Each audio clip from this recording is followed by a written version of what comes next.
आज की कहानी है एक ऐसे लड़के की जिसे उसकी खड़ूस बॉस ऑफिस में हर रोज तंग करती है। डरा डरा कर काम करवाना और हर वक्त मजाक उड़ाना उसकी रोजमर्रा की आदत बन चुकी है। लेकिन अचानक एक मजबूरी के चलते दोनों को नकली शादी करनी पड़ती है, जिसके चलते दोनों को अब एक ही कमरे में रहना पड़ता है। और तभी वो लड़का अपनी स्मार्ट और मजाकिया चाल से अपनी तंग करने वाली बॉस से थोड़ा बदला लेना शुरू करता है और ऐसी ऐसी हरकतें करता है जो देखेंगे हम आज की इस पूरी कहानी में। हेलो दोस्तों, मेरा नाम है इशिता और कहानी की शुरुआत होती है मार्गरेट नाम की एक खूबसूरत स्मार्ट लड़की से, जो एक बुक पब्लिशिंग कंपनी में एडिटर है। इसके बाद हमें कहानी के दूसरे मेन कैरेक्टर एंड्रू को दिखाया जाता है, जो उसी कंपनी में मार्गरेट का असिस्टेंट है और आज बेचारा उठने में थोड़ा लेट हो जाता है, इसलिए वो हड़बड़ाते हुए जल्दी जल्दी ऑफिस के लिए निकलता है और हर रोज की तरह कॉफी शॉप से कॉफी लेकर दौड़ते दौड़ते ऑफिस पहुंचता है। लेकिन अचानक एक एम्प्लॉय से टकराने से कॉफी गिरकर उसकी शर्ट खराब हो जाती है। उधर मार्गरेट अभी तक रास्ते में थी तो एंड्रू जल्दी से अपनी शर्ट एक दूसरे एम्प्लॉय के साथ एक्सचेंज कर लेता है, क्योंकि मार्गरेट कोई भी गड़बड़ी पसंद नहीं करती। ऑफिस में एक अजीब रूल चलता था जिसमें मार्गरेट के अंदर आते ही फर्स्ट पर्सन तुरंत सबको मैसेज भेजता था कि चुड़ैल आ गई है, और फौरन सब लोग डर के मारे काम पे लग जाते थे, क्योंकि मार्गरेट काफी स्ट्रिक्ट थी और उसके सामने कुछ भी उल्टा सीधा नहीं चलता था, जिसके चलते सब उसके पीठ पीछे उसे खड़ूस बुलाते हैं। केबिन में पहुंचते ही एंड्रू मार्गरेट को कॉफी देता है और आज का टू डू लिस्ट याद दिलाता है ताकि मैडम का विच मोड ऑन न हो जाए। मार्गरेट चाहती थी कि एक आर्टिस्ट उनकी कंपनी के लिए बुक लिखे।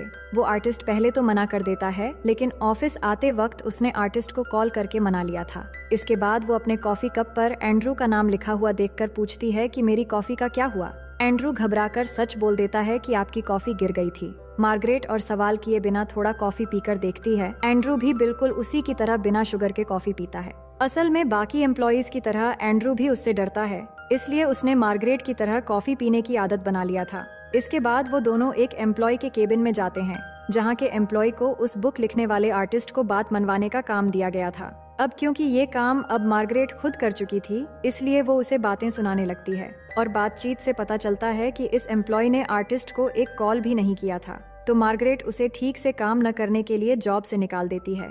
वो एम्प्लॉय गुस्से में बाहर आता है और सबके सामने मार्गरेट को खूब बातें सुनाता है। वो चिल्लाता है कि तुम एक मॉन्स्टर हो और अपना फ्रस्ट्रेशन दूसरों पर निकालती हो। मार्गरेट ज्यादा जवाब नहीं देती, बस उसे दफा होने के लिए कह देती है। इसके बाद वो एंड्रू से कहती है कि तुम्हें वीकेंड पर भी काम करना पड़ेगा, क्योंकि इस एम्प्लॉय के सारे काम अब हम दोनों को देखने पड़ेंगे। पर एंड्रू इसी वीकेंड घर जाकर अपनी फैमिली के साथ अपनी ग्रैंड मदर का 90वां जन्मदिन मनाने वाला था, पर अब सब कुछ कैंसिल करना पड़ेगा। इसके बाद मार्गरेट को उसके बॉस बुलाकर कहते हैं कि इमिग्रेशन ऑफिसर का फोन आया था और वो तुमसे कुछ सवाल पूछना चाहते हैं। दरअसल मार्गरेट कनाडा से बिलोंग करती है और यहाँ अमेरिका में जॉब करती है। अब वो काम में इतनी बिजी थी कि उसे पता ही नहीं चला कि उसका वीजा कब का एक्सपायर्ड हो चुका है और अब इसी वजह से उसे डिपोर्टेशन का चार्ज लग सकता है। अब वो टेंशन में आ जाती है कि वो क्या करेगी। अगर वीजा हेराफेरी में वो डिपोर्टेड हो जाती है तो इस जॉब से हाथ धो बैठेगी। तभी एंड्रू भी वहाँ आ जाता है, जिसे देखते ही मार्गरेट के दिमाग में एक खुराफाती आइडिया आता है। वो अचानक अपने बॉस से कहती है कि मैं और एंड्रू शादी कर रहे हैं। इतने दिनों से साथ काम करते करते हमें एक दूसरे से प्यार हो गया है। ये सुनकर एंड्रू भी चौंक जाता है, लेकिन बॉस के सामने कुछ बोल भी नहीं पाता और मजबूरी में हाँ से हाँ मिला लेता है। मगर मार्गरेट का बॉस उसकी चाल समझ चुका था। वो सिर्फ इतना कहता है कि इन सब चीजों को लीगल कर देना। मतलब मार्गरेट सोच रही थी कि वो अगर इसी कंट्री के किसी पर्सन से शादी कर लेगी तो उसकी वीजा वाली प्रॉब्लम खत्म हो जाएगी, लेकिन इस चक्कर में बेचारा एंड्रू बलि का बकरा बनने वाला था। अब ऑफिस में ये खबर फैल जाती है और सबको एंड्रू पर तरस आने लगता है, क्योंकि सब जानते थे कि मार्गरेट उसके लिए एक चुड़ैल जैसी है जो उस बेचारे के सारे खून पी जाएगी। अब एंड्रू उससे पूछता है कि तुम ये सब कर क्या रही हो। मार्गरेट जवाब देती है कि तुम्हारा सपना एक राइटर बनने का है। अगर मुझसे तुम्हारी शादी होती है तो मैं तुम्हारी हेल्प कर सकती हूँ और तुम्हारी बुक जो तुमने लिखी है वो भी पब्लिश करने में हेल्प करूंगी। पर तुम टेंशन मत लो, शादी के बाद जल्द ही डिवोर्स ले लेंगे तो कोई प्रॉब्लम नहीं होगी। इसके बाद दोनों इमिग्रेशन ऑफिस पहुँचते हैं और वहाँ ऑफिसर गिलबर्ट को बताते हैं कि वो शादी करने वाले हैं। लेकिन जिस एम्प्लॉय को मार्गरेट ने जॉब से निकाला था वो पहले ही गिलबर्ट को कॉल करके सब बता चुका था। गिलबर्ट समझ जाता है कि ये झूठी शादी है, इसलिए वो दोनों को चेतावनी देता है। मार्गरेट सफाई देती है कि हम दोनों साथ काम करते थे, इसलिए अनएक्सपेक्टेड मोमेंट में प्यार हो गया। गिलबर्ट फिर भी कहता है कि एक बार सोच कर देख लो, क्योंकि वीकेंड खत्म होते ही तुम्हारा इंटरव्यू होगा। अगर कोई गड़बड़ी पता चली तो एंड्रू को जेल होगी और मार्गरेट को कनाडा भेज दिया जाएगा। डर के मारे एंड्रू थोड़ी देर चुप रहकर कहता है कि हम दोनों एक दूसरे से प्यार करते हैं और मार्गरेट के पेरेंट्स नहीं हैं, तो वीकेंड पर हम अलास्का जा रहे हैं जहां मेरे पेरेंट्स रहते हैं, और वहां पर हम अपनी शादी की बात भी कर लेंगे। इसके बाद बाहर निकलते ही मार्गरेट एंड्रू को इंटरव्यू की सारी इंस्ट्रक्शंस समझाने लगती है, लेकिन एंड्रू कहता है कि मैं तुम्हारे लिए अपनी पूरी करियर को खतरे में डाल रहा हूँ। वादा करो कि वापस आने के बाद तुम मेरा प्रमोशन करोगी। मार्गरेट को मजबूरन उसकी सारी बातें माननी पड़ती हैं। तभी एंड्रू मौका देखकर डरते हुए कहता है कि मैडम, आपने तो शादी के लिए ऐसे पूछा जैसे वाईफाई का पासवर्ड पूछ रही हो। ठीक से घुटनों पर बैठकर प्रपोज करो ना। मार्गरेट थोड़ा शॉक होती है, पर उसे ऐसा ही करना पड़ता है। इसके बाद नेक्स्ट फ्लाइट से दोनों अलास्का के लिए निकल जाते हैं और वहां पहुंचते ही एयरपोर्ट पर एंड्रू के माँ और ग्रैंड माँ उनका स्वागत करने आती हैं। दोनों उन्हें देखकर बहुत खुश होती हैं, पर मार्गरेट की एज एंड्रू से ज्यादा थी, जो उनके लिए थोड़ी चौंकाने वाली बात थी, लेकिन वो उसे खुशी खुशी एक्सेप्ट कर लेती हैं। इसके बाद जब वो घर की ओर निकलते हैं तो मार्गरेट टाउन देखते हुए नोटिस करती है कि हर जगह पैक्सटन लिखा हुआ है। एंड्रू का पूरा नाम एंड्रू पैक्सटन था और इसका मतलब ये पूरा टाउन एंड्रू की फैमिली का है। एंड्रू असल में बहुत रिच फैमिली से था, पर ये बात मार्गरेट को बिल्कुल पता नहीं था। इसके बाद वो लोग बोट में बैठकर एक आइलैंड की तरफ निकलते हैं, क्योंकि उनका शाही बंगला वहीं पर था, जो बहुत ही बड़ा और खूबसूरत था। पर मार्गरेट पानी से बहुत डरती थी, इसीलिए उसे लाइफ जैकेट पहनकर ही बैठना पड़ता है। फिर जब वो घर पहुंचते हैं तो मार्गरेट पूछती है, तुमने बताया क्यों नहीं कि तुम इतने रिच हो? एंड्रू कहता है, मेरी फैमिली अमीर है, पर मैं अपनी पर्सनैलिटी खुद बनाना चाहता हूँ। अब उनके आने पर घर में बड़ी पार्टी रखी गई थी, जहाँ मार्गरेट पहली बार एंड्रू के डैड से मिलती है। लेकिन एंड्रू के डैड को मार्गरेट का प्रोफेशन ज्यादा पसंद नहीं आता।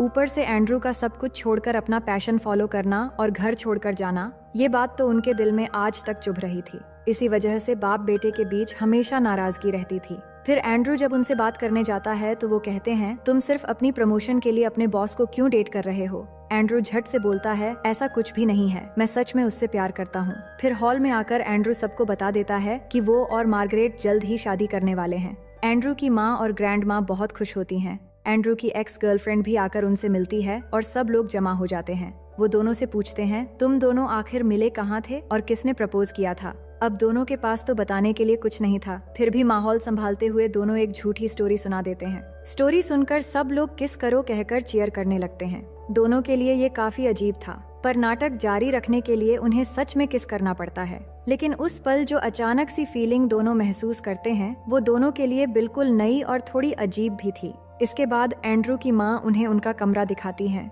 और ग्रैंड माँ शरारती हंसी के साथ एक पुराना खानदानी कंबल पकड़ाते हुए बोली, इस कंबल का नाम है बेबी मेकर। इसे जिसने भी ओढ़ा है ना, अगले ही साल हमारे घर में एक नया मेंबर आ गया, तो संभल कर ओढ़ना बेटा। कंबल अपनी ड्यूटी बड़ी ईमानदारी से करता है। ये सुनते ही एंड्रू डरकर कंबल दूर फेंक देता है और उनके जाने के बाद अब बेचारे एंड्रू को अपने ही कमरे में नीचे सोना पड़ता है। मार्गरेट भी कंबल वाली बात को लेकर थोड़ी डरी हुई थी। अगली सुबह मार्गरेट को उस आर्टिस्ट का कॉल आता है, पर नेटवर्क सही से नहीं मिल रहा था, इसलिए वो बाहर चली जाती है। उसे देखकर एंड्रू का छोटा सा डॉग भी उसके पीछे पीछे निकल आता है। तभी ऊपर से एक ईगल आता है और सीधा डॉग को उठा लेता है। मार्गरेट अपना फोन ईगल पर फेंकती है, जिससे ईगल डॉग को छोड़ देता है, लेकिन ईगल फिर आकर उसका फोन उड़ा ले जाता है। वो फोन लेने के लिए ईगल के पीछे दौड़ने लगती है, जिसे देखकर घर से एंड्रू की माँ और ग्रैंड माँ हंसने लगती हैं। इसके बाद एंड्रू उसे देखकर बाहर आता है तो मार्गरेट कहती है, ईगल मेरा फोन ले गया। अब क्योंकि एंड्रू की फैमिली दोनों को देख रही थी, तो एंड्रू अचानक उसे गले से लगा लेता है और मौका मिलते ही ऑफिस में अपने ऊपर हुए जुल्म का छोटा सा हिसाब चुकता करने के लिए हल्की सी शरारत कर देता है। मार्गरेट कहती है, मौका पाकर ज्यादा मजे मत लो, वरना रात में तुम्हारी हीरोपंती को एरोप्लेन मोड पर डाल दूंगी। इसके बाद एंड्रू की अपने डैड से बात होती है। वो फिर वही बात दोहराते हैं कि उन्होंने इतना बड़ा बिजनेस एंड्रू के लिए बनाया था और एंड्रू उसे संभालना नहीं चाहता। एंड्रू कहता है, मैं अपना पैशन फॉलो कर रहा हूँ, और बात फिर से वही नाराजगी में बदल जाती है। उधर एंड्रू की ग्रैंड माँ मार्गरेट को शहर के एक स्ट्रीट क्लब में ले जाती है, जहाँ एक आदमी स्टेज पर डांस करते हुए